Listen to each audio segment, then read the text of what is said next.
सच ये है कि सच बोलने वाले बहुत कम मिलते हैं। सच बोलने वाले बहुत कम मिलते हैं।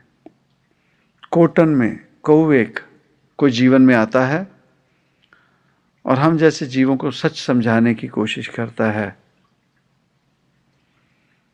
कहाँ से हजारों साल पहले कहा जाता है सृष्टि बनाई जब, तो सप्तऋषि आए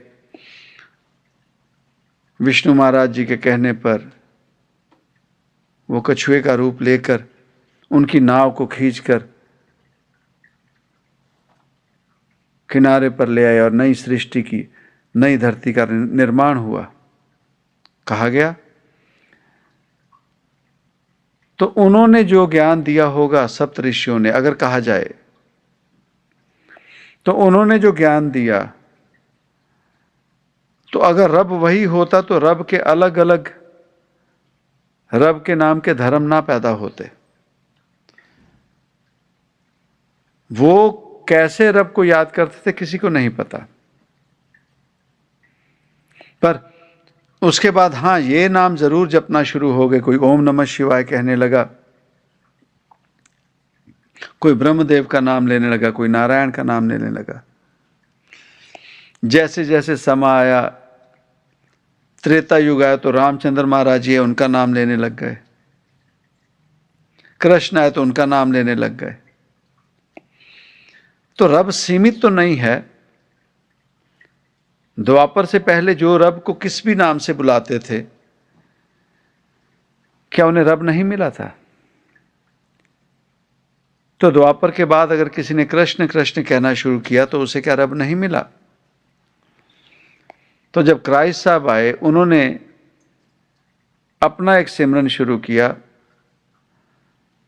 गौतम बुद्ध आए, उन्होंने अपना एक सिमरन शुरू किया।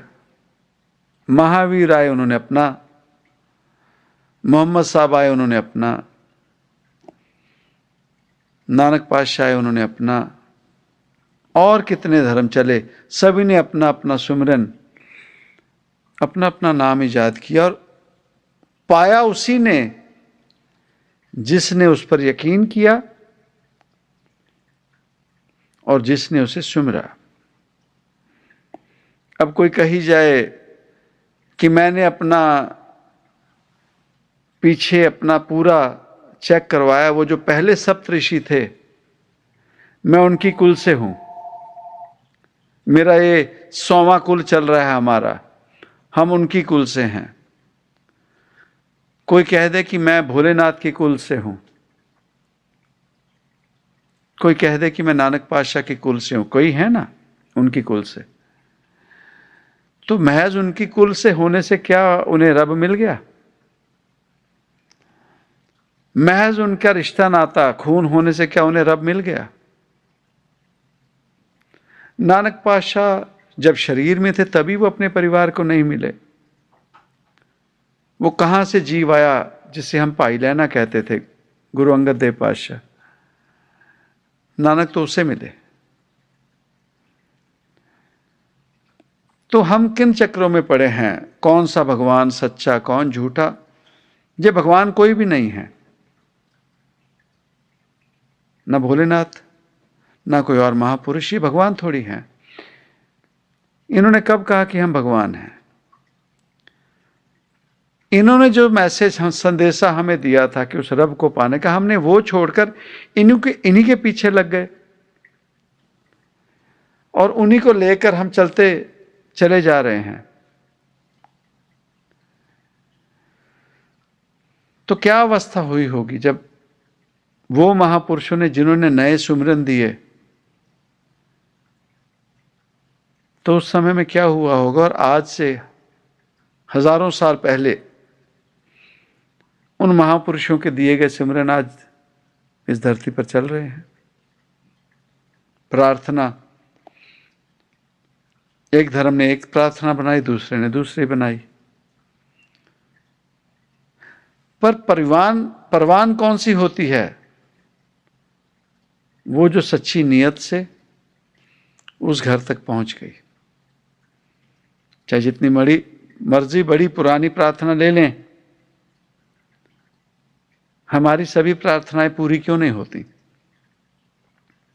कारण कि हम उस सच्चाई से बेमुख होकर किसी और रास्ते पर चल पड़े हैं।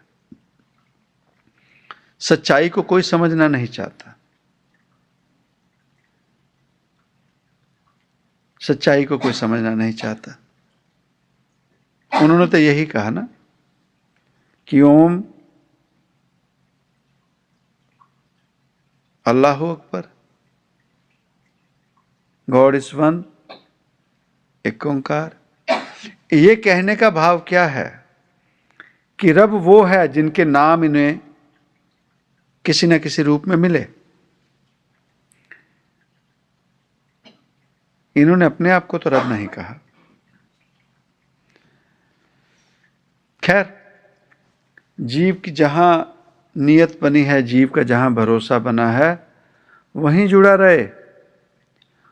पर बात यह आती है कि सुमिरन किसी न किसी रूप में करना पड़ेगा। जीव को अपने भीतर जाना पड़ेगा। भीतर जाकर अपने गुण अवगुण देखने पड़ेंगे और उन गुणों के सर पर जो जीव जन्मा था या जिन अवगुणों के सिर पर वो जीव जन्मा था, आज उनका क्या हाल है? वो अवगुण बड़े हैं तो हम जीवन में कहां जीत कर गए? महज इस बात की खुशी कि मैंने इतना पैसा कमा लिया, मैंने इतनी जमीन जायदाद बना ली, तो कौन सा कोई जीव उसे साथ ले जाएगा? कौन सा जीव उसे साथ ले जाएगा? जीते जी अपनों से दूरी कर ली, उस माया, उस पैसे रूप काल से, काल की वजह से अपनों से दूरी कर ली, अपनों से बात नहीं करते। सिर्फ एक दिमाग में पागलपन कि मेरे पास इतना पैसा है, मेरे पास इतनी जमीन जायदाद है, पर लेकर कोई नहीं जाएगा। बात तो सच में इतनी है कि 2 वक्त की जीव को रोटी मिल जाए सुकून में, वो 4 दीवारी मिले जहां जाकर जीव सुकून से रह सके, वो बिस्तर मिले जहां सुकून से वो जीव सो सके, वो इर्द गिर्द वो जीव मिले जिनसे वो सुकून से बात कर सके, मिल सके। जीवन में और क्या चाहिए? पर अपने जीवन में निगाह मारे, हमारे जीवन से यही सब छूट चुका है और एक नर्क की तरफ बढ़े जा रहे हैं और वो नर्क पता नहीं कहाँ जाकर समाप्त होगा, कहाँ जाकर उस नर्क का अंत होगा, कोई नहीं जानता। पर हम अगर अपने जीवन में निगाह मारकर देखें, ये शरीर सरोवर है भाई, ये शरीर ही हमारा सरोवर है, वो अमृत कुंड है। स्नान करो, इसी में भीतर जाकर अगर स्नान करने लगेंगे, भाव अपने गुण अवगुणों को भीतर जाकर अगर देखने लगेंगे, तो भीतर से ही हमारे जीवन में वो तीर्थ स्थान पर जाकर जो हमें फल मिलता है, वो फल हमें घर बैठे ही इस शरीर के भीतर जाते ही हमें उन चीज़ों की प्राप्ति हो जाएगी। सो जीवन हमारा है, निगाह हमें मारनी पड़ेगी।